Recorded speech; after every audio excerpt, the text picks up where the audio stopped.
Então, nós vamos começar a falar sobre silagem, tá? É um tema bastante importante aí dentro da disciplina e que visa a gente lidar com os intempéries que a gente tem, né? Principalmente a nossa questão de sazonalidade, onde a gente tem chuvas ao longo do ano bem definidas, que então a gente tem em torno de 5 meses, um pouquinho mais, às vezes um pouco menos, de chuva e outro momento de seca. Então, a distribuição, o crescimento de forragem ao longo do ano, ele sofre essa variação, tá? Então, né, o, a definição de silagem nada mais é do que alimento volumoso conservado por fermentação microbiana, tá? Então, esse alimento ele é retirado do campo, né, e o processo de conservação dele envolve uma fermentação por micro-organismos que vão produzir compostos que vão conservar esse alimento aí por um determinado período de tempo, tá? Uma coisa que a gente precisa conversar bem aqui, que muita gente sempre confunde, é a diferença entre silagem e silo, né? Silagem, ensilagem e silo. Então, silagem, ó, alimento volumoso conservado por fermentação. Então, após a fermentação, ele vira silagem. Isso aqui o animal consome, ok? Ensilagem é o processo de confecção dessa silagem. Então, envolve todas as etapas de confecção, desde o corte, o transporte, a compactação e a vedação. Então, esse processo para fazer silagem, a gente dá o nome de ensilagem. E silo é o local onde ocorre a fermentação e a silagem é armazenada. Então, quando você colhe essa forragem que transporta ela e coloca num local para que ela possa sofrer a fermentação, o nome desse local é silo, tá? Então, eu vejo muita gente falando por aí, vou dar silo para os meus animais. É errado. O animal não come silo, ele consome silagem. Vou dar ensilagem para o meu animal. Tá errado também, porque você não dá ensilagem, você dá asilagem. Ensilagem é o processo de confecção dessa silagem, ok? Então, fiquem com isso muito bem claro aí na cabeça, tá? Então, por que que a gente faz silagem? Então, o objetivo de fazer silagem é a gente ter um alimento para o momento de falta, ou seja, momento de escassez, né? Então, a gente tem ali período das águas e período da seca. Então, durante as águas, a gente tem alto crescimento forrageiro, né? Então, você tem chuva à disposição, você tem temperatura, né, que são estações do ano mais quente, aí, primavera e verão. Você tem, se for investido em fertilidade, você tem fertilidade também em boa quantidade, aí, boa qualidade para que essa planta possa se desenvolver.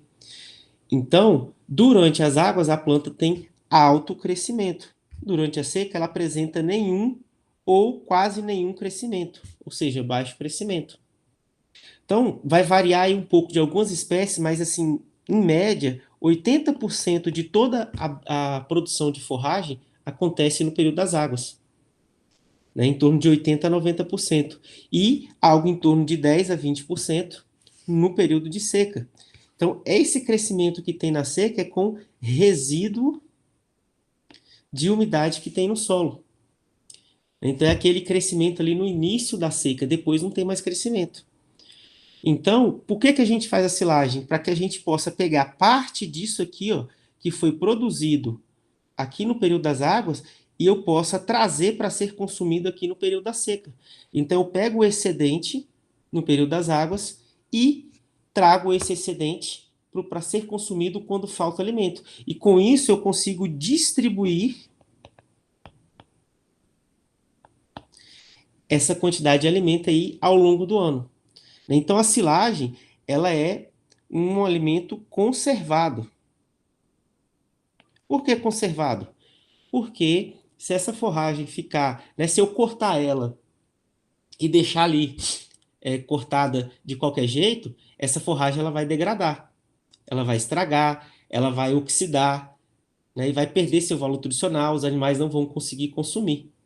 E isso vai estragar todo o alimento. Então, quando eu faço a conservação desse alimento, a gente tem hoje aí algumas alternativas: silagem, feno e sacharina, ambos com formas diferentes de serem realizadas. Tá? A silagem é apenas mais uma delas, é uma forma de conservar esse alimento aí para o período de escassez. Tá?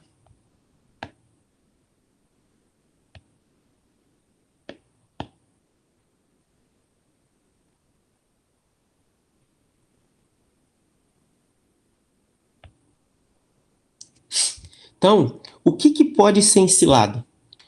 Qualquer forrageira. Então, qualquer forrageira pode ser ensilada, tá? É, claro que nós temos aí a planta padrão, né, para confecção de silagem, onde produz a silagem de melhor qualidade, é o milho. E nós vamos ver por que ele apresenta essas características. Mas eu posso fazer silagem de cana, eu posso fazer silagem de capim-elefante, eu posso fazer silagem de braquiária, de pânico,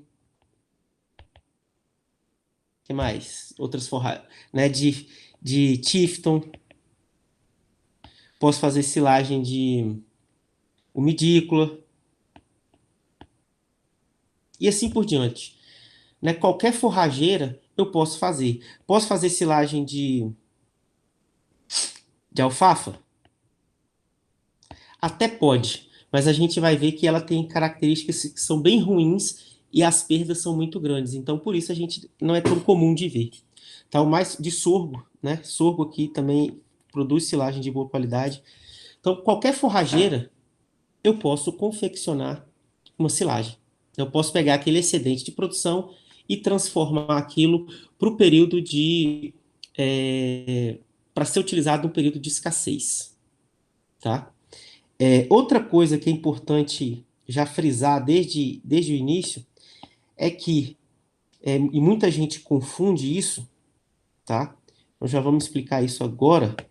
É que o processo de ensilar, tá? Ele não melhora a qualidade da forragem ensilada, ok? Então, por exemplo, se eu pegar aqui, ó, o milho, que é a silagem padrão, se eu fornecer milho, triturar ele, né, a planta inteira. Quando eu falo em silagem, eu não estou pensando no milho grão, tá? Eu estou pensando no milho planta com a espiga e o grão, ok? Então, dentro da espiga ali você tem tudo. Tem palha, tem o sabugo e tem o grão. Então, quando eu penso em silagem de milho, eu estou pensando na planta inteira, ok? Então, se eu pegar esse milho, né, no ponto de fazer a silagem e triturar ele e fornecer para o animal, ele vai ter um valor nutricional. Então, vamos colocar aqui valor nutricional, desenhar essa bolinha aqui. Se eu pegar silagem de milho, eu não vou estar melhorando esse valor nutricional. Eu tenho perdas aqui, ó. Parte dessa fatia aqui da pizza, ela é perda, perda nutricional. Então, que perdas são essas? Perda por efluente, né? Consumo de carboidratos, consumo de carboidrato por micro-organismo, né?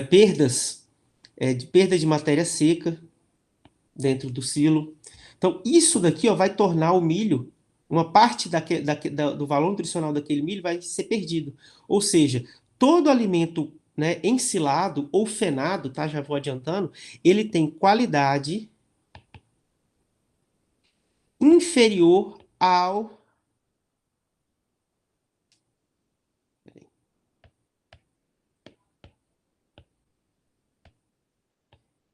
ao alimento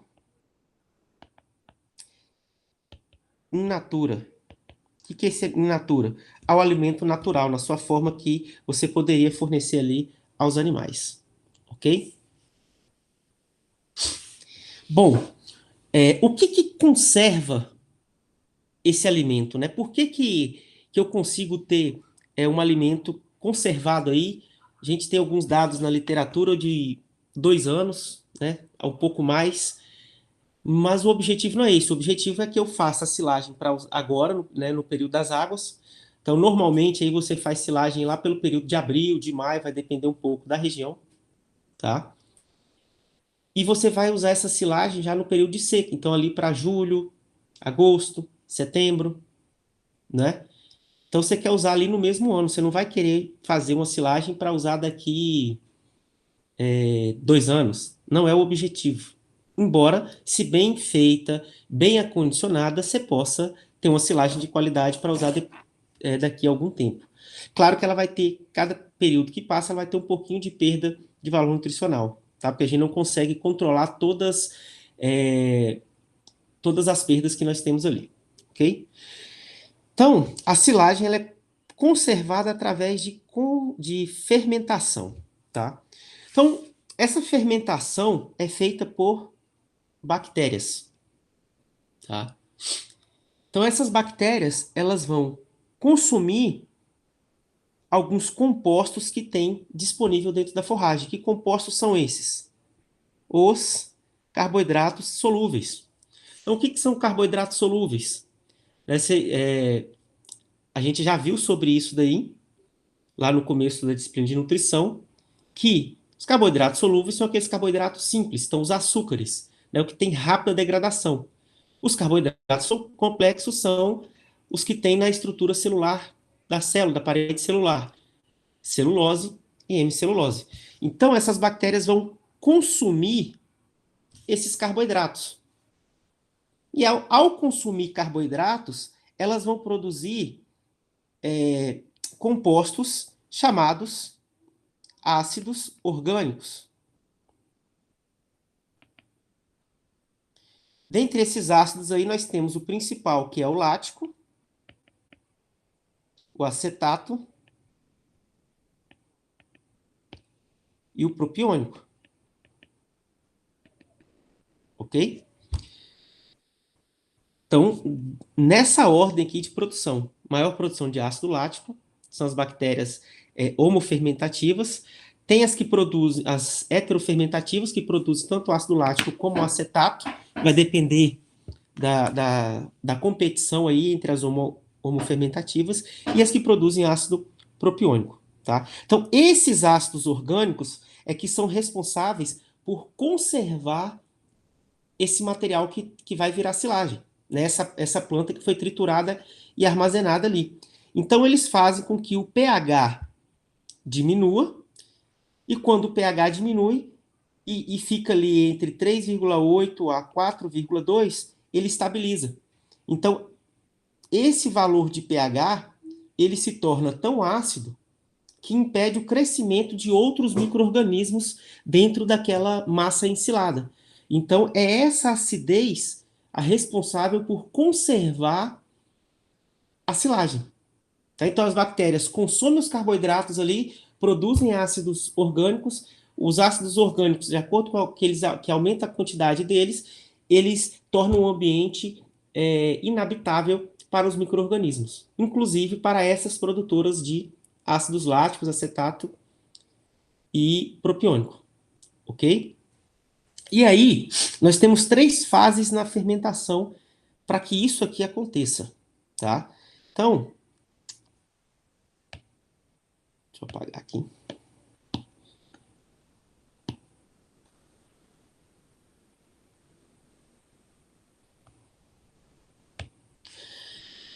Então, nós temos aqui ó, a fase 1. Então, vou fazer um tracinho aqui, ó. Fase 1, fase 2 e fase 3. Então, aqui, ó. Fase 1, fase 2 e a fase 3, tá? Na fase 1, é onde ocorre o quê? O pH está lá em cima, ó. O pH está alto, né? O pH está alto no valor que vai estar ali o milho sendo triturado, tá? Então, nesse primeiro momento, então, é feito a compactação, a gente vai ver isso mais adiante, mas você já tem noção que o alimento, o objetivo aqui na fase 1 é expulsar o oxigênio. Então, quanto mais eu compacto, menos oxigênio eu tenho na fase 1 e mais rápido essa fase 1 vai acontecer. Tá? Então, o objetivo na fase 1 é consumir todo o oxigênio que tem dentro da biomassa. E quem vai fazer isso? Micro-organismos que sobrevivem no oxigênio, que é a que a gente chama de fase aeróbica da silagem. Tá? Então, esses micro-organismos consomem, além do oxigênio, né, além de consumir oxigênio, eles consomem também carboidratos. Então, eles vão consumir esses carboidratos e aqui eles produzem compostos que são ruins, não são benéficos para a qualidade da silagem. Então, um exemplo dele é o ácido butírico. Então, quanto na presença de oxigênio, tem consumo de carboidrato e produção de ácido butírico. Só que esse ácido butírico ele está relacionado àquele cheiro desagradável, à podridão dessa silagem. Tá? A presença de mofos futuramente, mais adiante, porque ele não tem um poder de conservação muito bom. Tá? Então, quando esses micro-organismos consomem o oxigênio ali, não tem mais oxigênio ali lá dentro, ou os níveis são tão baixos que favorece o crescimento das bactérias que são anaeróbicas, tá? Essas bactérias anaeróbicas também vão consumir o quê? Carboidratos, tá? Só que aí é a fase lag que a gente chama, onde elas começam a consumir carboidrato e começa a ter tanto carboidrato à disposição que elas começam a aumentar a sua população. Então, ela aumenta a sua população exponencialmente. Quando ela aumenta a sua população aqui, ó, exponencialmente, isso começa a fazer com que, ó, tá vendo aqui, ó, a partir do momento da fase lag, começa a fazer o quê? Cair, ó, o pH. Aumenta a bactéria, produção dos ácidos orgânicos, começa a cair, ó, o pH começa a cair. E aí, a partir do momento que o pH começa a cair, a população de bactérias também começa a diminuir. Até o ponto que elas diminuem de uma forma drástica e o pH estabiliza, ou seja, a produção de ácidos orgânicos foi a quantidade suficiente para estabilizar o pH e cessar o crescimento microbiano. Tá? Então, quando acaba que ocorre a estabilidade do pH, dá início à fase 3, que é a fase de estabilidade da silagem, onde ela tem, onde não tem mais ali essa atividade tão intensa que vai degradar e também produzir ácidos orgânicos, tá? Então, qual que é o grande detalhe aqui que a gente tem que pensar para a nossa confecção de silagem? O grande momento aqui é fazer com que a fase 1, tá?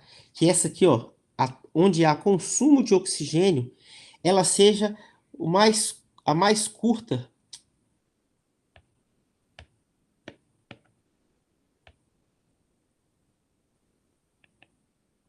possível,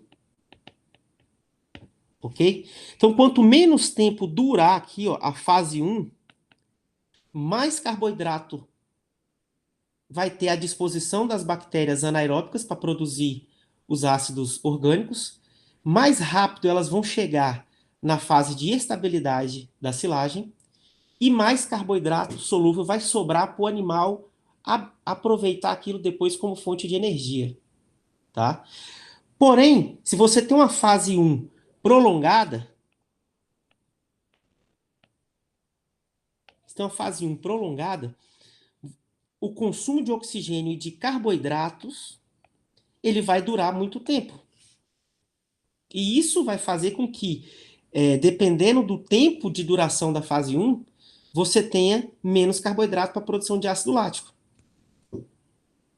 Ou, dependendo, se for um grau muito extremo, uma compactação muito ineficiente, pode chegar ao ponto de você não conseguir fazer com que tenha carboidrato suficiente para ter estabilidade do pH aqui, ó, na faixa que é desejável.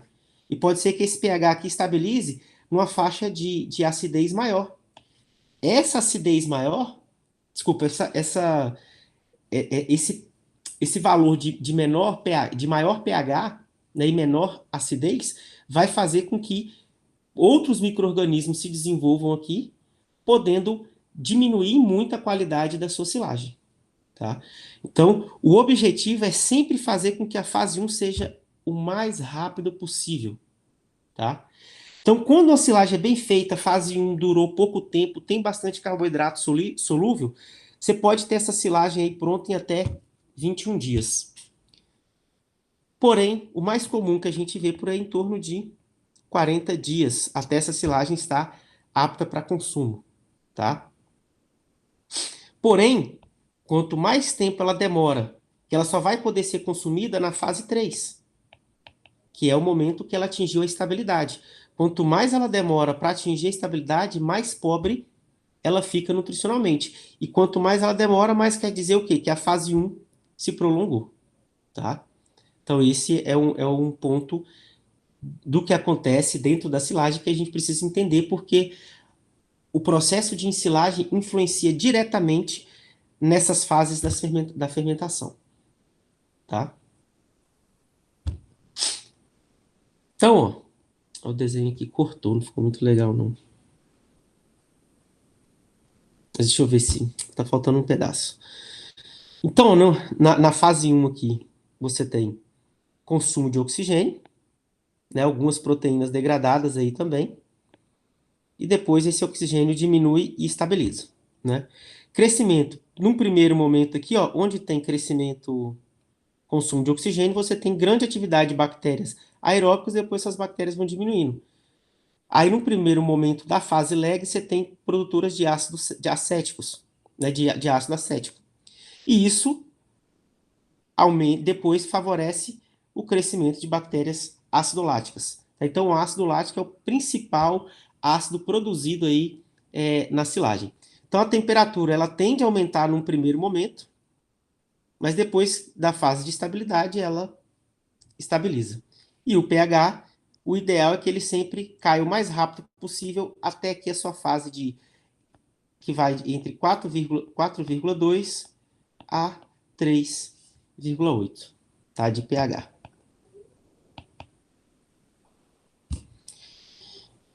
Pontos importantes para uma boa fermentação, tá? Primeiro ponto é o teor de matéria seca dessa forragem. Então, quando você tem, né, teor de matéria seca, vocês lembram, né? Baixo teor de matéria seca quer dizer que tem muita água. Alto teor de matéria seca que tem menor quantidade de água no alimento, tá? O teor de matéria seca ele influencia na compactação. E quando eu influencio na compactação, eu influencio diretamente aqui, ó, na fase 1. Melhor compactação, fase 1 curta. Compactação ineficiente, fase 1 prolongada, tá? Então, quanto maior o teor de matéria seca, pior a compactação. Quanto maior, quer dizer, quanto menor, deixa eu apagar aqui. Quanto menor o teor de matéria seca, melhor a compactação. Tá? Maior vai ser a compactação. Do ponto de vista de compactação, é desejável que a gente tenha sempre baixo teor de matéria seca. Porém, quando eu tenho baixo teor de matéria seca, quer dizer que eu tenho uma alta quantidade de água.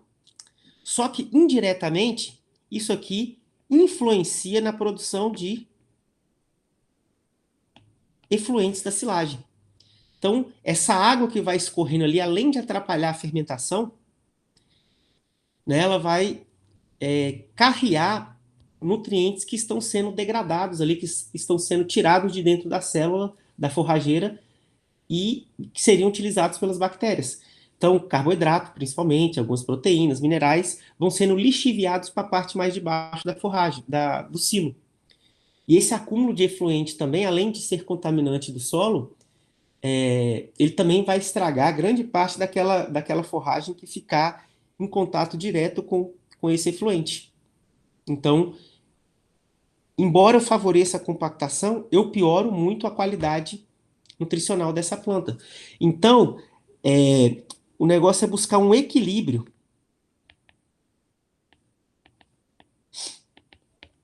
entre o teor de matéria seca, né, e de água. Em geral, os melhores teores para se trabalhar, onde eu tenho a melhor relação custo-benefício aqui, vai ser entre 30 a 35% de matéria seca. Teores de matéria seca maiores que esse não favorecem a compactação. Teores muito inferiores prejudicam o processo de fermentação e aumento da produção de efluente dentro do silo, tá? Esse é um ponto. Outro ponto que é importante para uma boa fermentação é o teor de carboidrato da forragem que vai ser ensilada. Então, o carboidrato ele é diretamente carboidrato solúvel aqui, viu? Sempre que a gente falar, vai ser em carboidrato solúvel. Ele está diretamente ligado à produção ali dos ácidos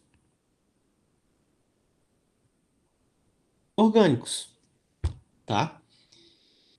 Quanto mais carboidrato, mais rapidamente as bactérias anaeróbicas vão produzir ácidos orgânicos, que indiretamente reduz o pH e conserva a silagem, tá? Então, plantas com maior teor de carboidrato solúvel são melhores, produzem silagens de melhor qualidade, tá? Plantas com baixo carboidrato solúvel produzem silagens com pior qualidade. Então aqui, ó, já de cara a gente já pode aqui colocar o milho. Por que que o milho tem boa qualidade? Porque eu estou ensilando o milho, a planta inteira, né? Que vai toda ali as folhas, o colmo dela e a espiga que contém os grãos. E é nos grãos que está ali, ó, os carboidratos solúveis. Então o milho é rico em carboidrato solúvel e eu consigo ensilar ele com boa qualidade ali quando ele está com teor de matéria seca entre 30 e 35. Então por isso que o milho é considerada a planta padrão, tá? O sorgo também produz uma silagem de boa qualidade, né? O sorgo tem muito grão ali no seu cacho, né? Então isso também vai favorecer grande quantidade de carboidrato. Ele perde um pouco porque ele tem alguns taninos, né? Algumas outras questões que apresentam que são fatores antinutricionais, tá? Então por isso ele perde um pouco. A cana-de-açúcar também produz uma silagem de boa qualidade. Porém, no final aqui da aula eu vou falar alguns pontos da cana. Tá? A cana é riquíssima em carboidrato solúvel. Né? Ela tem a sacarose ali em quantidade muito boa. Mas ela peca em outros pontos. Tá? Agora, as forragens, em geral, elas têm baixo carboidrato solúvel. Então, ó, os capins em geral, né, braquiárias, pânicos, capim-elefante, umidícola, tifton, todos esses capins em geral, embora eu possa fazer silagem deles, eles não vão gerar uma silagem de boa qualidade. Tá? Por quê? Quando eu digo boa qualidade, eu não estou comparando, estou dizendo que tende a manter os parâmetros originais da planta. Então, quanto melhor a qualidade, mais próximo do valor in natura essa planta, essa silagem vai se encontrar. Quanto pior a fermentação, né, pior a qualidade da silagem, mais distante ela vai estar do valor nutricional após ter se tornado silagem, do valor in natura, tá? Então, além deles de serem plantas que têm baixo carboidrato solúvel, eles ainda têm problema com o teor de matéria seca. Essas plantas aqui que eu citei por último agora, elas apresentam em média aí 25% de matéria seca, ou seja, é muito baixo, vou ter muito problema de efluente. A cana também tem teor de matéria seca próximo desse. Só que por ela ter bastante carboidrato, ela consegue ainda, de alguma forma, melhorar aí a qualidade da fermentação. Tá? Por isso que a cana tem essa... é um pouco diferente. O resto apresentam silagens de qualidade ruins. Tá?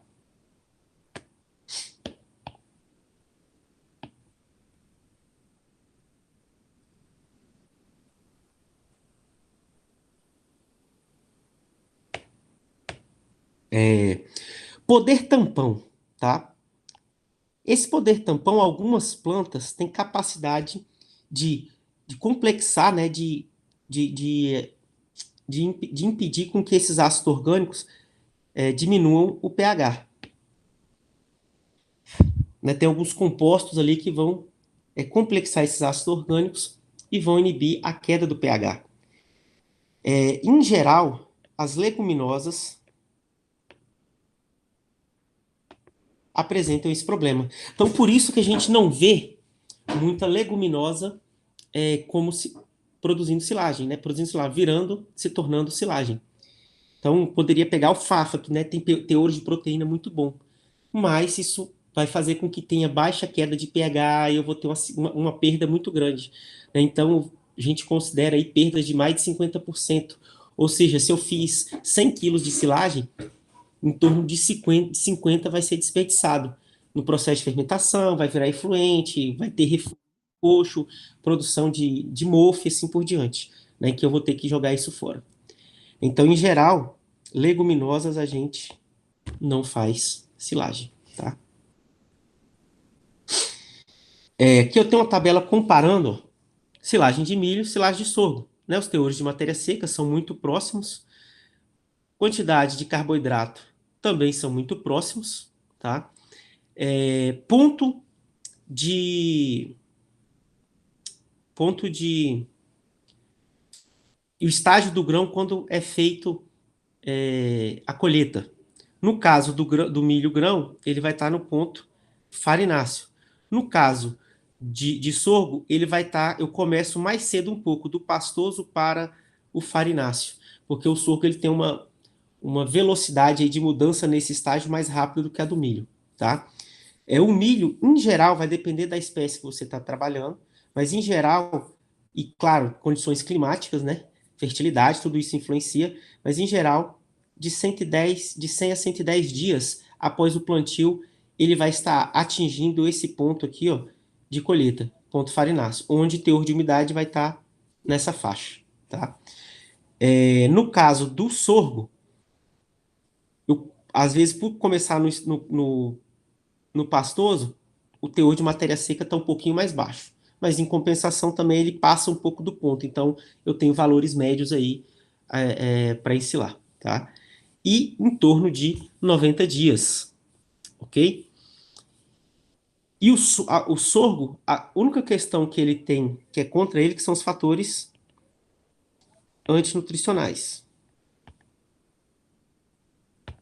Mas ele tem uma grande vantagem sobre o milho, que o sorgo ele te produz, né, enquanto o milho aqui em valores médios te produz 35 toneladas por hectare, o sorgo ele te produz aqui em média 50 toneladas por hectare. Só que isso aqui, ó, em dois cortes. Então no primeiro corte, em torno de 30 toneladas, 35 e depois o restante. Então faz-se um corte, ensila, depois de algum período de tempo, vai lá e ensila novamente o que sobra. Ou você pode liberar para pastejo também, é uma outra alternativa. Tá? É, então, se você trabalhar com categorias que não tem problemas com as toxinas que tem na silagem de sorgo, eu recomendo muito mais usar o sorgo do que o milho. E aí o capim-elefante, ó, teor de matéria seca muito baixo, em torno de 25%, baixa quantidade de carboidrato solúvel, tá?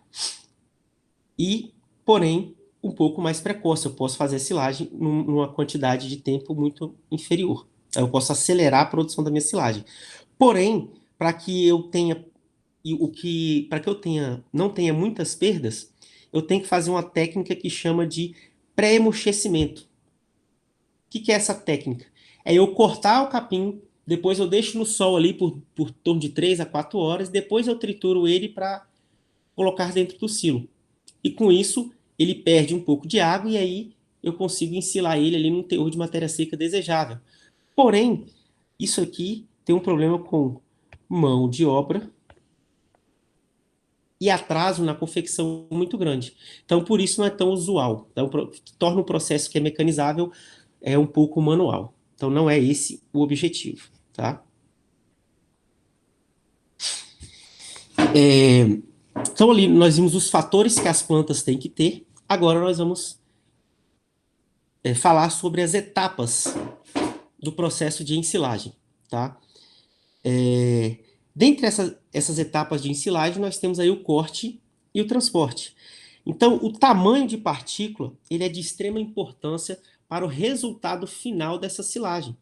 Tá? Por quê? Partículas menores facilitam a compactação. Partículas menores facilitam a compactação e proporciona um maior contato entre as bactérias e as partículas, né? A bactéria é muito pequenininha, então para que ela possa, para que as unidades formadoras de colônia possam se distribuir e ter um maior acesso, quanto menor a partícula, melhor. E isso vai fazer com que você tenha uma fermentação e um produto conservado dentro dos padrões. Então, partículas muito grandes, você vai ter problema de compactação e de adesão de bactérias aí nas partículas, tá?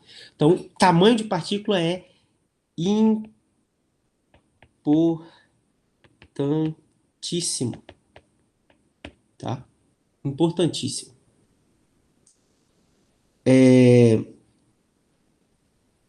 Tamanho menor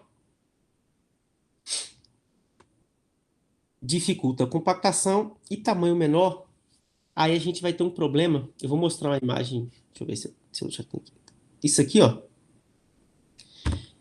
Quando a partícula é muito pequena e que está ventando, esse vento carrega muita partícula para longe. E aí a gente aumenta muito as perdas no campo.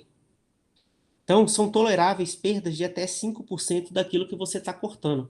Então, quando eu tenho partícula muito pequena, o que favoreceria, né, o que iria favorecer aqui a compactação, mas por outro lado, prejudica a questão de eu aumento as minhas perdas, né? E eu vou prejudicar aí o resultado final, tendo menor quantidade de silagem ou aumentando o meu custo de produção de silagem, tá? Então, partícula muito menor que aquilo, problema de perda aí no campo. Então, ficar atento para esses detalhes, tá? Então, ó, né, o corte é feito, né, usando um trator. Essa máquina aqui chama ensiladeira, tá? Essa daqui é uma ensiladeira de uma linha, é simples. Existem outras que são de duas linhas, então ela, né, tem um rendimento muito maior. E existe também aquelas automotrizes, que são aquelas colheitadeiras, né, que colhem 4 linhas, 8 linhas, algumas aí mais modernas até 12 linhas. Mas o que vai diferenciar é a velocidade com que você vai fazer a colheita e o custo de produção, né? Uma automotriz dessa tem um preço muito maior do que tem um trator e uma ensiladeira. Então, dependendo das quantidades, você vai ter que avaliar qual vai ser melhor, ok? Em geral, as pessoas que trabalham com essas automotrizes produzem quantidades de silagens muito grandes, ou são empresas que trabalham, né, fazendo colheitas em várias propriedades, tá? O mais comum da gente ver é isso daqui, ó. Tratorzinho, ensiladeira simples ou dupla, tá? Que faz a colheita desse material. Então, né, esse material que é colhido, triturado ali, cai na carretinha.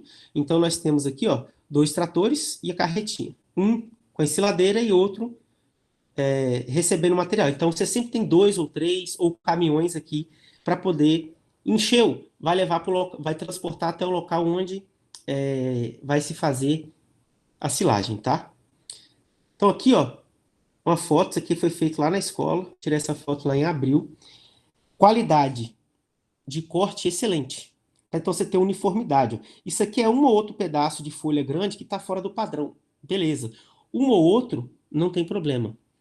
Tá? O grande problema é quando você tem muito pedaço grande de espiga, muito pedaço grande de folha seca aqui nesse material. E aí, isso aqui impede a compactação e vai ser um alimento também de pior qualidade. Tá? Então, padrão de corte é importantíssimo. E só tem uma forma da gente manter esse padrão de corte, que é com equipamentos de qualidade. Então, essa ensiladeira, ela parece. Não sei se vocês já viram aqueles triturador que tem estacionário, que o pessoal tritura cana, tritura capim, que ele é fixo em um local. O mecanismo aqui dentro, né, ele é o mesmo, tá? É o mesmo mecanismo. Vou mudar a cor da caneta aqui. Então, ele é o mesmo mecanismo aqui dentro, tá? Então, dentro desse mecanismo, a gente tem o quê? Tem um rolo que tem essas facas aqui, ó. Então, elas são dispostas dessa forma, então o material vai entrando e vai sendo triturado numa velocidade muito grande em partículas. Então, se isso daqui, ó, não estiver amolado, você não vai conseguir ter isso daqui, ó, tamanho de partícula desejável. Então, é importante que esse equipamento ele seja amolado pelo menos 2 vezes ao dia. Se puder amolar 3, excelente. Né? Isso aqui é igual a faca. Vocês já viram faca de açougueiro? Açougueiro, ele corta um pedaço, ele vai lá na chara e passa nela de novo, para manter a faca sempre amolada. A mesma ideia eu tenho que ter aqui. Tá? Eu quero as facas que fazem esse corte. Eu quero essa faca que faz os cortes bem amolada. Tá? E aí são várias facas aqui. Antigamente, nas ensiladeiras mais antigas, a gente tinha que desmontar, tirar as facas e amolar com a lima e etc. Dava uma mão de obra muito grande. Hoje em dia, a gente tem aqui, ó, não sei se vocês conseguem visualizar, vou aumentar aqui um pouquinho. Isso aqui, ó, tá vendo que tem a parte de metal vermelha e aí tem uma partezinha meio preta ainda com resíduo de tinta vermelha? Isso aí é uma pedra de amolar. Então, as facas estão aqui dentro, eu aproximo essa peça aqui e ligo a ensiladeira. Então, o fato dela passar e esfregar nessa pedra já vai amolar essa faca de maneira rápida e eficiente, sem nenhum trabalho. Não, o trabalho é só de apertar aqui que eu vou mostrar um vídeo como que faz, tá? Outra coisa que temos na ensiladeira, vai depender do que você está ensilando. Capim, cana, eu posso, de acordo com as engrenagens aqui, ó, eu tenho uma forma de colocar cada tamanho de engrenagem que vai aumentar a minha velocidade. Então, isso aqui é que vai dar o meu padrão de corte. Se eu tenho, né, se eu tenho plantas mais mole, eu vou tentar trabalhar na velocidade mais lenta, para manter padrão de corte. Se eu tenho plantas mais duras, tipo a cana, por exemplo, o capim-elefante, eu vou ter que aumentar a minha velocidade de corte para poder conseguir cortar mais, porque entra um volume muito grande de capim e eu preciso aumentar a velocidade para conseguir manter a uniformidade de corte. Tá? Então isso daqui é para regular o equipamento. Aí você não consegue fazer boa silagem se você não conhecer o seu equipamento e se você não souber regular o seu equipamento, ok?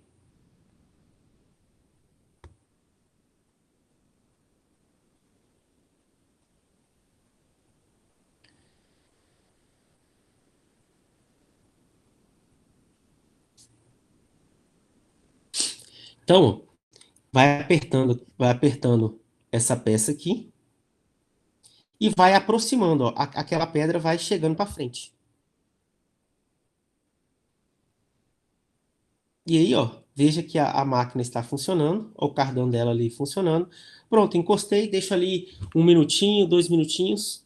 Até não preciso apertar muito, isso aí vai ter de acordo com a sensibilidade do operador. E quanto mais gasto a faca vai ficando, mais a gente vai tendo que encostar, tá? É basicamente isso, é assim que se amola, ok? Ainda no corte e transporte, deixa eu beber uma água aqui.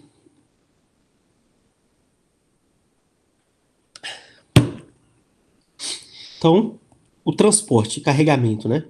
Pode ser feito ali com tratores e carretas ou também caminhões, tá? Sempre aí caminhões basculantes para facilitar a retirada do material, tá? Esse processo de corte e de transporte é ideal que ele não dure mais, não seja maior que 2 a 3 dias. Por quê? O material que vai sendo ensilado, que você vai levando para o silo, querendo ou não, ele já começa a fermentar. Então, quanto mais tempo esse silo fica aberto, maior o tempo de duração da fase 1. E aí, maior consumo de carboidrato na presença de oxigênio. Então, fermentação butírica e menor quantidade de carboidrato solúvel depois para os micro-organismos anaeróbicos. Tá? Então, velocidade de enchimento, de vedação desse silo, ela é importante aí para uma boa qualidade. Tá? Carregamento lento e colocação de camadas de áreas que não sejam finas, né? Vou explicar sobre isso aqui, essa questão de camada mais adiante, tá? Mas carregamento muito lento, trator muito lento, uma distância muito grande da lavoura até o silo, problema de trator quebrando, que vai fazer com que demore mais, né? Então, tudo isso aí a gente tem que se planejar para que a gente tenha o menor problema possível nisso daí. Tá? E as perdas que são aceitáveis aí entre o corte e o transporte são perdas de até 5%. Perdas maiores que isso daí aumenta prejuízo, ok? Então, aqui nós temos o enchimento de um silo de superfície. Então, a carretinha chegou lá, jogou o material, né, a massa de milho picada e esparramou ela. Depois, os operadores vão espalhar isso numa camada um pouco mais fina, de forma que facilite a compactação, tá? Aqui nós temos um outro exemplo, só que aqui é um silo chamado silo trincheira. Então, são tipos de silo diferentes, tá? E esses tipos de silo diferentes vão proporcionar qualidade de fermentação diferentes. Tá? O trincheira apresenta uma qualidade de fermentação muito melhor do que o silo superfície. Então, ó, carretinha distribuiu. Lá na escola a gente usa um trator com a pá, então ele vai uniformizando, a carreta deixa aqui desse lado de maneira desuniforme. Antigamente a gente espalhava com enxada e garfo, mas aí hoje a gente tem mais, né, conseguiu comprar trator com concha, a gente espalha isso e depois, ó, o trator vem fazendo a compactação. Então, é interessante que o trator preferencialmente seja um trator traçado para diminuir a chance dele patinar e descompactar, tá? E diminuir a chance dele descompactar esse material. Posso encher os pneus d'água para aumentar o peso e colocar os contrapesos, né, ó, desse trator aqui para aumentar o peso desse trator, que o objetivo é compactação. E isso aqui, o procedimento é o mesmo, tanto para o silo trincheira, quanto para o silo de superfície. A grande diferença é que no silo superfície você não tem parede, e a parede ajuda na compactação. Mas o custo dele é menor e eu posso colocar ele em qualquer lugar. O silo de trincheira, eu tenho que ter um local fixo para ele, porque eu tenho uma construção, né? Eu faço uma edificação. Então, mas essas paredes aqui ó, ajudam na compactação, tá? Então, enchendo aqui, ó, silo de superfície, distribuindo o material, espalhando o material e fazendo a compactação desse material, tá? Então, é interessante ver que o trator, tá vendo que ele tem alguns sinais aqui, ó, de pneu? Então, o trator, ele passa numa linha, depois ele volta na outra, depois ele vai andar por toda a superfície do silo. Não adianta eu compactar só as beiradas e deixar o meio aqui, ó, o miolo, sem compactar. Isso daqui vai fazer com que eu tenha uma silagem que é mal compactada e eu vou ter problemas. Né? Aumento de duração da fase 1, possivelmente menor produção de carboidrato de ácido lático e, consequentemente, silagem de pior qualidade. Então, quando forem planejar a largura do silo, ele deve ter, no mínimo, 1,5 vezes o tamanho a largura do trator, para que ele consiga andar por toda a superfície. Tá? Nós tínhamos, antigamente, foi feita uma obra de aumento, né, para aumentar aqui, ó, esse silo da escola, porque ele é mais estreito, dados os tratores da época. Como foram chegando equipamentos mais novos, tratores mais largos, aumentou-se a largura desse silo para que esses tratores pudessem compactar melhor, né, e produzirmos aí uma silagem de melhor qualidade. Poxa, eu tinha um vídeo aqui, cara. Não, não é esse. Eu vou botar ele aqui, depois eu volto nos outros slides, tá? Um vídeo da compactação. E aí, velocidade sempre baixa, tá? Você não precisa correr aqui, o objetivo não é correr. É passar devagarzinho para ir compactando. Tá vendo como é que compacta? Então vai lá, volta.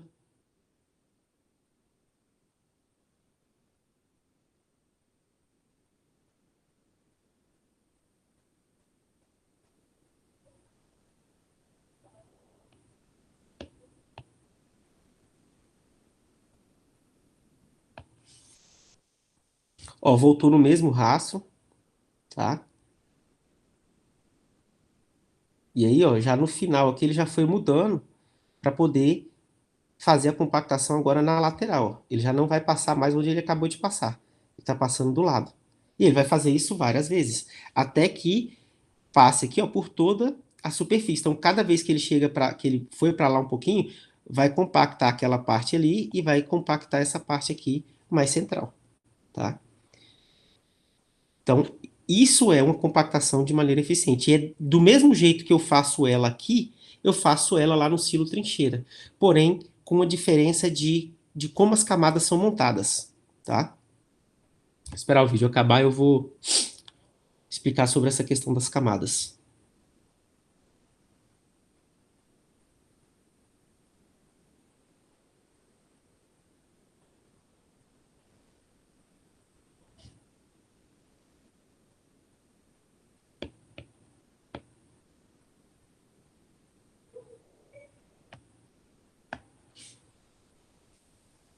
Pronto. Então,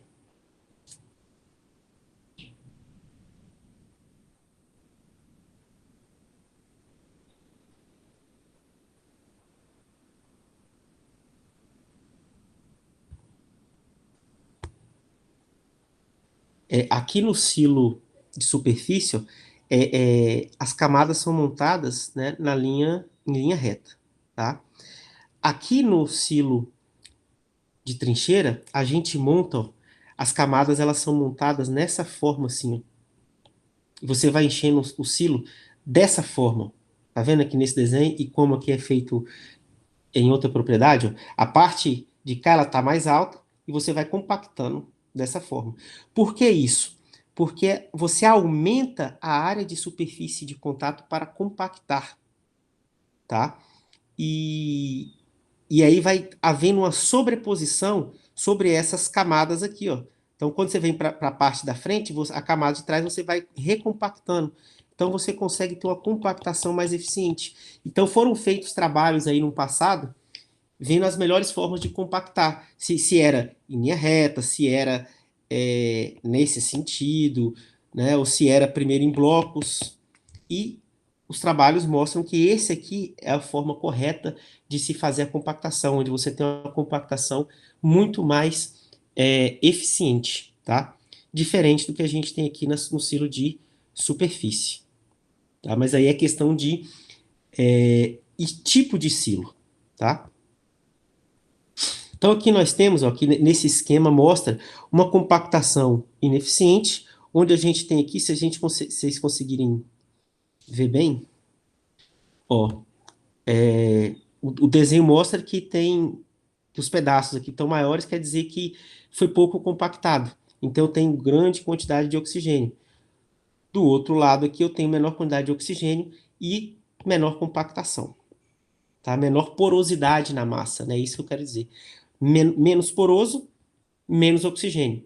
Mais poroso, mais oxigênio. E como que eu acabo com o oxigênio aqui? Fazendo uma compactação eficiente, tá? Só assim que eu vou conseguir ter uma menor porosidade aí na silagem, tá? Aqui eu quero só mostrar para vocês que existem alguns tipos de silo.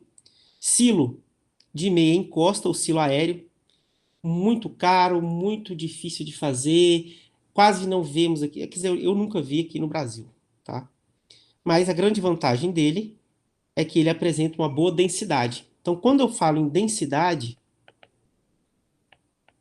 tá? Densidade é o peso ali pelo volume. Então, quanto maior a densidade, maior o peso pelo mesmo volume ali que eu tenho. No caso aqui, quilos por metro cúbico, tá? Silo cisterna, bem manual, faz um buraco no chão, coloca aquelas manilhas e você vai colocando silagem e vai compactando com a mão. O próprio peso do material vai ajudando a compactar aquela parte mais de baixo. Então, isso favorece a compactação. Esses dois aqui têm compactações bem eficientes, tá? Porém, a retirada desse material daqui de dentro é muito difícil, tá? Então, exige uma mão de obra muito grande, tá? Então, por isso também, isso aí você vê em pequenas propriedades, em situações, vamos dizer assim, quase que de subsistência, tá? Silo de superfície, vantagem dele, eu posso colocar em qualquer lugar, né? Posso mudar ele de lugar todo ano se eu quiser. É prático, pouco custo, porém, ele apresenta uma baixa densidade, né? A densidade dele aqui é de 400 quilos por metro cúbico. Ou seja, ele é mais poroso do que os outros dois silos apresentados. Consequentemente, mais oxigênio dentro dele, pior a qualidade da silagem ali dentro, tá? Silo cincho, também para pequenas propriedades, aí, quase subsistência. Né? Parece uma forma de fazer queijo, você vai colocando a silagem ali e o pessoal vai pisando em cima. Depois você cobre e lacra. Densidade também muito próxima da do silo de superfície. Silo trincheira é um dos silos. Né? O silo superfície e o silo trincheira são os silos mais usados aí. Tá? O silo trincheira ele favorece uma melhor compactação. Desvantagem dele é que ele fica em um local fixo, eu não tenho possibilidade de estar mudando ele todo ano, de local todo ano, tá? Mas as paredes dele favorecem uma compactação, o que aumenta a minha densidade e, consequentemente, se eu tenho maior densidade, eu tenho melhor compactação, tá? Esse piso aqui, ó, ele sempre tem um declive para que os efluentes produzidos ali possam escorrer. Então, não necessariamente ó, precisa ser de concreto o fundo, tá? Porque esse material vai acabar sendo descartado.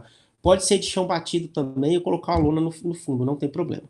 Tá? Mas é importante ter um declive para que esse efluente produzido aí ele escorra e saia de dentro do silo. E o silo tubo. Então aqui a gente não tem a densidade dele, mas aqui eu tenho um valor médio de 1.500 quilos para cada metro linear. Tá? Para cada metro linear. Esse aqui apresenta alta porosidade na biomassa. Então, consequentemente, apresenta alta quantidade de oxigênio, o que vai prejudicar. Então, a grande vantagem aqui é a rapidez de ensilar, para fazer a silagem, né? de já ensilar e ir vedando. Mas tem seus malefícios também. Tá? Então, entre relação custo-benefício, trincheira é o que você tem melhor qualidade da silagem produzida.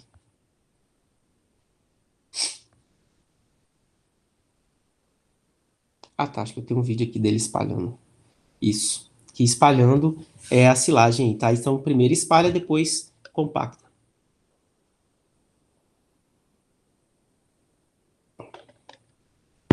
Então, ó, formando uma camada homogênea, tá? Para que a compactação seja eficiente. Tá? Em geral, recomendo que essas camadas não estejam ali, ó, entre 15 até 20, 25 centímetros de espessura, tá?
Tá? Depois de compactada, o silo cheio, a gente vem para a parte de vedação, tá? Então, à medida que você vai enchendo o silo, você tem que pegar uma lona e colocar aqui na lateral dos dois lados, tá? Coloca essa lona na lateral dos dois lados. Então, depois do silo cheio, você vai jogar essa lona, ela pode vir aqui até a metade e essa outra lona também até a metade. Então, você joga essa outra lona para cá. E aí, só depois que você vem com a terceira lona, terceiro pedaço de lona, colocando por cima e lacrando isso daqui. É importante fazer isso daqui para que a sua vedação ela seja eficiente, né? Minimize a entrada de oxigênio aqui dentro e de água também. E aí, recomenda-se deixar o silo aqui, ó, abaulado, né? O material do silo assim, abaulado. Por quê? A hora que eu jogar essa outra lona aqui, essa lona, a água tende a escorrer para as laterais, tá? Esse é o objetivo. Tipo de lona. Lona dupla face,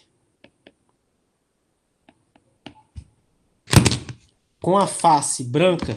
Ela tem uma face preta e uma face branca, tá? A face branca voltada para o lado de fora e a face preta para o lado de dentro. Então a tendência é que os raios solares eles incidam na parte branca, reflitam e ela absorva menor raio solar e, consequentemente, menor temperatura aqui nessa camada superficial aí do silo, tá? E a espessura dessa lona também é importante. Ela deve ter pelo menos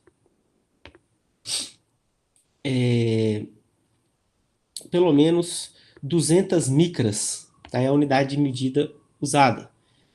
Pode ser mais grossa? Pode. Mais fina? Não. Porque mais fina tende a rasgar com maior facilidade. E se rasgar, vai chover, vai entrar água, vai entrar oxigênio e vai ir estragando essa silagem, tá? Então, ó, depois de feito aquele processo das lonas dentro, joga-se a outra lona por cima. E aqui a gente, não está muito, mas é importante deixar aqui um pouquinho abaulado para facilitar não ter acúmulo de água dentro em cima da lona, tá? É importante ter este cuidado. Cobriu, o que vai vir aqui depois, ó? Joga terra aqui nas laterais para vedar bem. Jogou terra, você tem outras opções. Ou colocar, quanto mais coisa pesada você colocar aqui em cima, maior vai ser o contato da lona com a silagem, menor a quantidade de oxigênio disponível, tá? Antigamente o pessoal mandava colocar em camadas de terra em torno de 15 centímetros. Isso é eficiente? É, né? Colocar uma camada de terra por cima. Do ponto de vista de vedação, é eficiente. Porém, o manejo de retirada ele fica ruim. Porque às vezes você vai retirar essa terra de cima para fornecer, rasga a lona, demora muito para fazer, então é um custo com mão de obra e com gasto de tempo que não vale a pena. Né? Então, hoje em dia, o que mais tem feito? Pega-se pneus, né, cobriu lá com a lona, pega-se pneus de carro, de trator, você corta eles pelo meio, tá, para evitar acúmulo de água, e sai colocando, ó, em toda a superfície da lona. Com isso, você aumenta o peso em cima da lona e expulsa mais oxigênio nessa camada aqui, ó, inicial ali, que é onde a silagem fica em contato. E, posteriormente, você também pode jogar palha, ou feno velho, né, sei lá, palha de coqueiro, o resíduo de outras forrageiras em cima, para minimizar os efeitos do sol. Quando a gente faz isso, eu vou ter uma menor perda nessa camada inicial da silagem. Ó. Isso aqui é um silo aberto, ó, tá vendo esse primeira camada aqui, ó? Esse branco aqui, ó, é fungo. É fungo. Essa outra parte preta aqui, ó, é ácido butírico, tá entrou em estágio de putrefação. Então você consegue ver aqui, ó, as três colorações da silagem. Ó. Daqui para cá você tem uma silagem que pode ser consumida. Mas tudo isso aqui você vai jogar fora antes de fornecer para os animais. Não mistura com a parte boa, não, que além de diminuir o consumo, você ainda pode estar contaminando com alguma toxina aqui. Então, quanto mais cuidado eu tenho aqui na vedação, né, na cobertura desse material, menos problemas eu vou ter nessa faixa aqui, tá? Bom, depois de vedado, você vai aguardar e vai esperar virar silagem. Se você não tiver, se porventura tiver uma necessidade de, né, sei lá, sua pastagem pegou fogo ou aconteceu alguma coisa e não tem alimento, você vai ter que dar silagem. Então, você pode comprar um aparelhinho que chama pH-metro, você vai lá e olha e mede o pH. Se deu um pH razoável, é porque a silagem está estabilizada. Já pode fornecer para os animais. Ou, se você fez tudo dentro do padrão direitinho, ali em torno de 21 a 30 dias, também pode fornecer. Isso silagem de milho. Milho e sorgo. Outras silagens, esse tempo aí tende a ser maior, tá? Depois disso, a gente vai para retirada, tá? E existem formas corretas de fazer a retirada dessa silagem de dentro do silo. Independente aqui, ó. Isso aqui é um exemplo, um desenho que utiliza pá, aquelas... Sabe aquele trator que estava compactando? Tem aquela pá né, que estava espalhando ali, espalhando o material que ia virar silagem. A gente pode usar ele também para poder fornecer, né, fazer a retirada para poder depois fornecer para os animais. O sentido correto é você vir aqui, ó, de cima para baixo, para rasgar esse material, tá? De cima para baixo. Quando você vem de baixo para cima, esse sentido é errado. Isso aqui provoca, ó, rachaduras no interior da massa. Como provoca rachadura, entra oxigênio. Quando entra oxigênio, ocorre oxidação. Quando tem oxidação, tem consumo de carboidratos ali, alguns ácidos orgânicos por micro-organismos indesejáveis. Essa silagem vai entrar em estágio de degradação mais rápido, degrada mais rápido, e ela vai ter menor valor nutricional, certo? Então, o fato de retirar, eu ainda posso estar diminuindo as minhas perdas ainda dentro desse silo. Então, por que é um prejuízo isso aqui? Porque esse oxigênio ele entra aqui nessa massa e você só vai chegar aqui, ó. Vamos supor que você vai tirar agora amanhã. Tirou hoje. Entrou oxigênio 1 metro para dentro. Só que você só vai chegar nesse 1 metro daqui a 2 dias. Só que cada vez que você mexe, esse oxigênio adentra um pouco para dentro da massa ensilada, provoca rachadura. Então você vai estar fornecendo só alimento de baixa qualidade para os seus animais. Porque a oxidação está na frente do tempo que você consegue fornecer. Tá? Então, independente se eu vou fazer ela manual né, quer dizer, mecânica ou manual, como nesse exemplo aqui, ó. Nesse exemplo ele está usando o quê? Enxada, garfo, certo? Só que ele está fazendo o quê? Escada, está tirando em camadas. Isso aqui, ó, é errado. Por quê? Ele tira essa camada aqui, amanhã ele vem tirar outra, só que isso aqui ele não sabe quando ele vai tirar. E aí, ó, entra oxigênio lá para dentro, fica muito tempo exposto ao oxigênio. E o oxigênio é o inimigo aqui da conservação da silagem. Então, o correto é sempre aqui, ó, fatia de bolo. Você vai cortar bolo de cima para baixo em fatias, sempre de cima para baixo em fatias. Isso é o que é feito nessa foto aqui, ó. Ó o paredão homogêneo, né? De cima para baixo. Tanto faz retirando com equipamento mecânico ou de forma manual. Aqui, no caso, está usando aqueles garfos, tá? O garfo tende a provocar menos rachaduras do que essa pá carregadeira aqui, tá? Existem alguns equipamentos, no final eu vou mostrar, que são específicos para retirada de silagem. Só que esses são equipamentos mais caros, você precisa ter um volume muito maior para poder fazer isso, tá? Mas, se possível, o garfo tende a provocar menores prejuízos aí na retirada. Aqui, ó. Isso aqui não pode de jeito nenhum, né? Ó, não pode.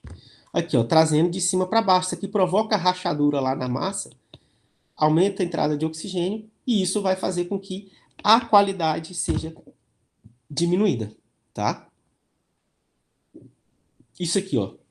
Então você faz essa retirada aqui, ó, no equipamento. Tá vendo aqui, ó? Ele vai fatiando de cima para baixo e vai pegando essa silagem, vai caindo aqui no vagão e dali ele já fornece. Então são equipamentos interessantíssimos que não provoca rachaduras na massa, favorecendo a qualidade dessa silagem por um período maior, mesmo após a sua abertura, tá? Porque a partir do momento da abertura do silo, a silagem ela tende a perder valor nutricional, tá? Mas se não tiver isso aqui, pode usar garfo, pode usar a pá. Porém, nunca aqui, ó, nesse sentido de baixo para cima não, tá? Sempre aqui, ó, de cima para baixo. Fatias, sempre em fatias. Ok? Não tira metade do silo hoje, outra metade amanhã, não. Tira a frente do silo inteira. Então, faça o seu planejamento de forma que você vai consumir a frente do seu silo inteira, tá? Aqui nós temos uma foto que mostra, né? Algumas rachaduras, algumas perdas que existem então, por temperatura. Ó. Aumento de temperatura aqui quer dizer que está tendo atividade microbiana. Então, às vezes aqui, ó, possivelmente, né, pouca compactação aqui entre a lona e a massa de forragem. Aqui, possivelmente, pode ter tido goteira, furou a lona, adentrou, e aí tem aqui material com água, o que vai prejudicar né, a fermentação, tá? E aqui, ó, um manejo por retirada. Esse lado aqui, ó, foi feito, tirou-se um dia antes metade da frente do silo. Fez uma retirada com manejo errado. E deixou-se essa outra parte sem mexer e tirou essa foto aqui um dia depois. Aqui, ó, verdinho. Por quê? O material está compactado, não tem rachadura, o oxigênio ele não entra com facilidade. Porém, desse lado aqui, onde houve rachadura na massa, o oxigênio adentrou com facilidade, o que já começa a ter atividade microbiana, oxidação, né, consumo ali de ácido orgânico, consumo de carboidrato e menor estabilidade aeróbica dessa silagem. Resultado, você vai fornecer para o seu animal um alimento de pior qualidade. Então, o manejo de retirada, ele é importantíssimo para que você ainda entregue um alimento de qualidade no coxo dos seus animais. Tá? As principais perdas que nós temos aí. Perda no transporte e no corte, somadas aí em torno de 5%. E perdas dentro do silo. No silo trincheira, perdas que vão de 10% a 20%. No silo de superfícies, perdas que vão de 20% a 30%. Então, essas perdas dentro do silo são perdas, né? Tem uma compactação ruim, aumenta a produção de efluente, então perde matéria seca, perde, né, nutrientes, você tem muito mofo nas laterais, na lona, você vai ter que desprezar aquilo, então são perdas que você vai considerando. tá? Isso aqui, ó, para silagem padrão, milho e sorgo.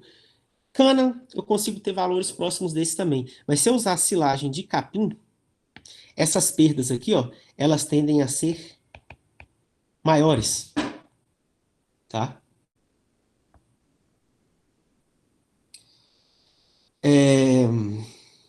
Então, a gente tem outros trabalhos, né?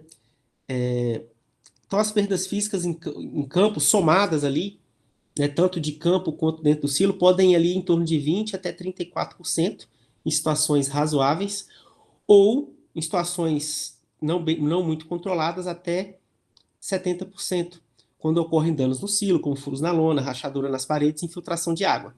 Então, essas perdas podem afetar muito a qualidade do alimento fornecido. Então, a silagem, ela tem toda uma etapa que é desde a plantação do milho, vou usar o milho como exemplo, né, manutenção, cuidado com esse milho, depois confecção, com corte, com a compactação, com a vedação, com o fornecimento. Ainda no fornecimento, eu não estou livre de ter perdas. Eu só vou conseguir relaxar depois que o animal consumiu a silagem. Aí aquela silagem ali concluiu o trabalho, a finalidade dela. Tá, então nós temos aqui alguns gráficos, ó, que mostra quando eu falar em densidade, ela está diretamente relacionada com a compactação, ok? Diretamente relacionada. Quanto maior a densidade por metro cúbico, mais compactada essa silagem foi. Então, quando eu tenho baixa compactação, e aqui eu tenho perdas, ó, né? A perda vem nesse sentido. Então, ó, compactação elevada, eu tenho ausência de perda. Mas à medida que a compactação ela diminui, eu tenho uma compactação baixa,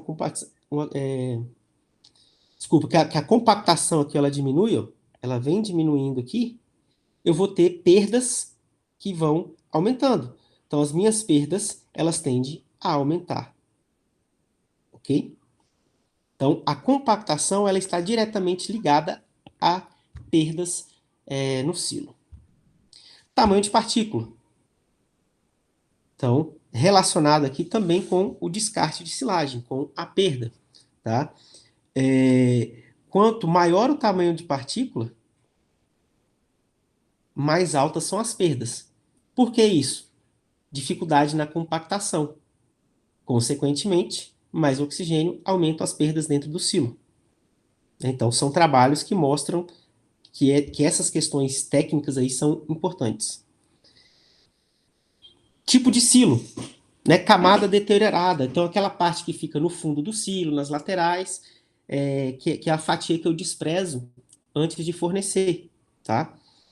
Então, ó, no silo trincheira, eu tenho perdas muito menores do que eu tenho no silo de superfície, né? Então, eu desprezo muito menos material aí nessas camadas do que no silo superfície, tá? Retirada, né? Então, aqui, ó, camada deteriorada. Então, aquilo que fica de um dia para o outro, que vai perdendo valor nutricional, quando é feito com a desensiladora, que é aquela máquina lá mais cara que eu falei, ó, deixa eu voltar nela, que é essa daqui, as perdas elas são zero, né? Ou muito baixas. Quando usa garfo, eu tenho perdas que são pequenas. E a concha, as perdas tendem a ser maiores. Então, aqui, ó, eu tenho menor custo com mão de obra, porém, eu tenho maiores perdas. Então, cabe vocês, como técnico, né, irem vendo qual que é a melhor forma de vocês lidarem com isso. Se o custo da mão de obra for maior, compensa perder. Se não for maior, aí você tem que repensar sua forma de manejo, tá? Relacionadas à cobertura, né? Quando você faz nenhuma cobertura no silo, você tem perdas altíssimas, né? Isso só a lona.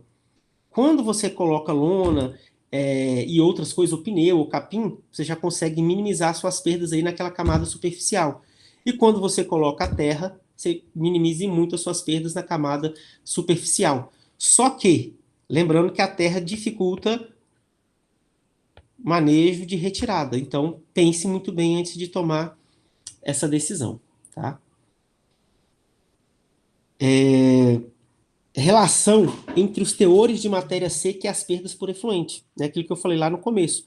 Quando tem um teor de matéria seca ali, ó, próximo do desejável, 30, 35%, eu quase não tenho perda por efluente. Mas a partir do momento que a minha matéria seca ela diminui, a minha perda por efluente ela passa a ser alta. Então, o percentual de matéria seca ele tem que ser considerado para minimizar as perdas aí dentro do silo. Tá? Depois ainda na retirada, nós temos uma questão que implica em ainda durabilidade dessa silagem, mesmo após fornecida no coxo para os animais, né? Ou de um dia para o outro também isso vai melhorar a qualidade. Quer dizer, melhorar a qualidade não. Aumentar a probabilidade de diminuição dessa silagem ficar com pior qualidade. Tá? E o que é isso? Estabilidade aeróbica. O que quer dizer isso? Então, a estabilidade aeróbica ela está associada ao quanto aquela forragem consegue, aquela silagem consegue permanecer ali com as suas propriedades do momento, né, que virou silagem ali, até ela puder ser utilizada novamente para os animais. Então, por exemplo, eu tirei do silo hoje. Aquela faixa que ficou em contato com o oxigênio, ela pode deteriorar até amanhã ou ela pode deteriorar numa velocidade mais lenta. Se ela deteriora numa velocidade mais lenta, o animal amanhã vai estar consumindo uma forragem que ainda tem certa qualidade. Quando eu tenho baixa estabilidade aeróbica na silagem, quer dizer que de um dia para o outro ela já tem fermentações, oxidações, né, por micro-organismos indesejáveis, consumo ali de nutrientes que vão piorar a qualidade dela para o animal. Então ele vai consumir um alimento mais pobre. Tá? Então, a definição aqui por Kuhn, em 98, tá? Ele é um australiano que saca muito aí, tem grande parte dos trabalhos dele produzidos em silagem são bem, como é que fala? Foram bem inovadores, né? Trouxeram muitas informações. Então, a estabilidade aeróbica é definida como o tempo necessário para que a massa ensilada aumente a sua temperatura 2 graus em relação à temperatura ambiente. Então, se a cada 2 graus, passou de 2 graus ali, ela perdeu a estabilidade aeróbica. Por quê? Isso em relação à temperatura ambiente. Porque está tendo atividade microbiana e isso vai aumentar a temperatura. Então, essa atividade microbiana aumenta a temperatura e indiretamente está associada a consumo de compostos orgânicos ali. E isso interfere na qualidade do que o animal vai consumir. Tá? Então, a estabilidade aeróbica, ela nada mais é do que o quanto aquela forragem consegue manter os seus padrões ali na presença de oxigênio. Da forragem não, vamos dizer silagem, tá? Então, a deterioração aeróbica da silagem está relacionada com o aumento de temperatura e do pH. Ou seja, né, começa a consumir ácido lático, que tem em quantidade, que também pode servir como fonte de energia para o ruminante. Quem está consumindo isso? Micro-organismos que vivem na presença de oxigênio. E isso, e também os açúcares orgânicos que tem ali, vão ser consumidos e vai piorar a qualidade. E quem consome isso? Bactérias e leveduras que vão fazer essa degradação, tá? O que vai reduzir a qualidade dessa silagem. Então, nós temos aqui, por natureza, o milho apresenta boa estabilidade aeróbica, tanto a silagem de milho e a silagem de sorgo. Tá? Então, elas favorecem aí no seu desenvolvimento, né, durante a fermentação, a grande produção de ácido propiônico e também não tem produção alcoólica, né? Então, isso também favorece aí com que você tenha um perfil de maior produção de ácido lático e isso vai fazer com que você tenha uma maior estabilidade após a abertura do silo. Tá? Silagem de sorgo também. Silagem de cana apresenta muito problema de estabilidade aeróbica. Silagem de capins em geral também apresentam problemas de estabilidade aeróbica. Tá? Então, Para melhorar a fermentação, a gente pode usar alguns aditivos, tá? O que que acontece? Para silagem de milho, você usar aditivo é perda de dinheiro, exceto para o cara que quer te vender o aditivo. Para ele, é interessante que você compre, tá? Deixa eu ligar essa luz aqui.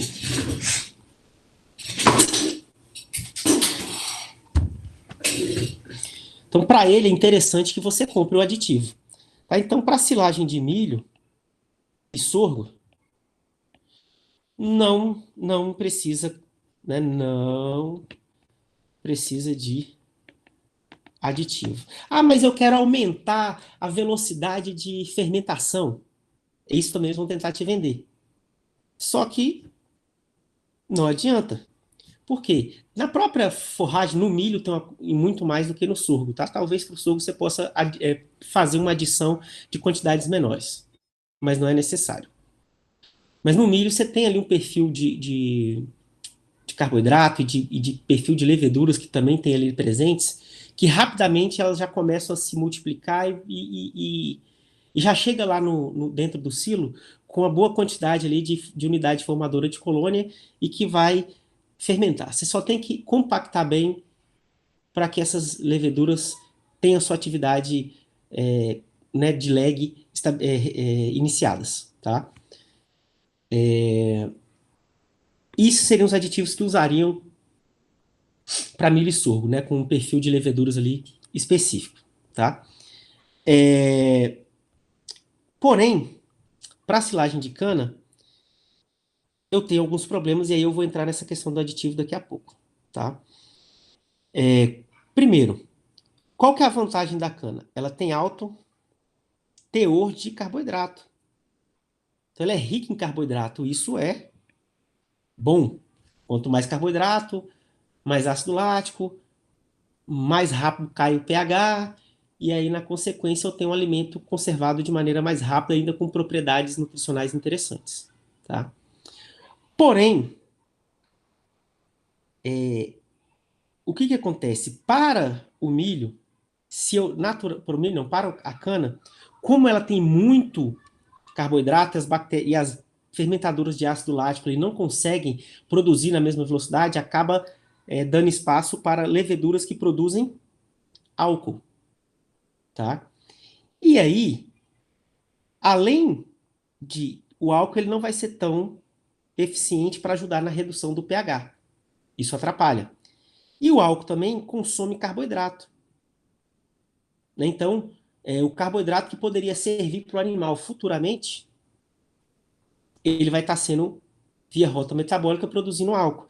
E o álcool vai ter menor. Ele evapora mais fácil depois que você está no coxo. Ele também vira um alimento muito fácil para algumas leveduras após a abertura do silo, o que diminui a estabilidade aeróbica. Tá? Então, para cana, a gente faz aditivo de algumas leveduras. No caso, a mais usada aí é a Buchneri. Então, para cana, você usar aditivo é bom. Aí sim, você vai buscar um aditivo, vou fazer silagem de cana, eu preciso de um aditivo para aumentar ali, melhorar minha produção de ácido lático e diminuir a produção de álcool. Pronto, é esse o objetivo, tá? Diminuir perda de matéria seca, indiretamente. A cana, ela tem alta umidade, ou seja, baixa matéria seca. Baixa matéria seca. Só que por ela ter muito carboidrato, não se torna um problema, tá? A cana ali, então você não precisa nem fazer pré-emortecimento dela. Ela vai estar em torno ali de 25% de matéria seca. É baixo, mas por ela ter muito carboidrato, uma coisa compensa a outra, tá? Outra vantagem da cana, ela tem alta produção de matéria seca por hectare. Isso daqui diminui custo. Ou seja, se eu produzo mais por unidade diária, o óleo diesel que eu vou gastar para colher 1 hectare ou colher 2 ou 3 são diferentes, né? Mas se, por exemplo, se eu tenho 3 hectares de milho e 1 de cana, eu vou gastar menos em óleo diesel com 1 hectare de cana, porque o trator vai rodar o mesmo 1 hectare. Só que para o milho percorreria 3, Entende? Ah, mas isso é vantagem? É. Ela tem o mesmo valor nutricional que o milho? Não, a silagem de milho é de melhor qualidade. O milho por si só tem maior valor nutricional. A cana tem menor digestibilidade. Mas eu tenho uma grande quantidade de volumoso, que se eu for usar aqui para um confinamento, ou for fazer um uso associado a rações, eu posso usar a silagem de cana, porque eu corrijo alguma deficiência ali via ração. Mas aí eu vou ter um volumoso em grande quantidade e que possa sair mais barato, tá? Possa sair, ok? Tudo vai depender da forma de confecção, do uso de aditivos ou não, tá? E quando eu uso esses aditivos, que eu tenho uma maior produção de ácido lático ali, e outros perfis de ácido também, né, principalmente propiônico, eu consigo melhorar um pouco a estabilidade aeróbica dessa silagem de cana. Tá? Então, para a cana é vantagem você fazer o uso desses aditivos, tanto de algumas leveduras quanto de bactérias ali também que vão aumentar a produção de ácido lático, as bactérias homofermentativas. Tá? Então, sem isso daqui, eu vou ter uma silagem de cana com baixa estabilidade aeróbica, com baixo valor nutricional, com uma produção de efluentes razoáveis aí. Ok?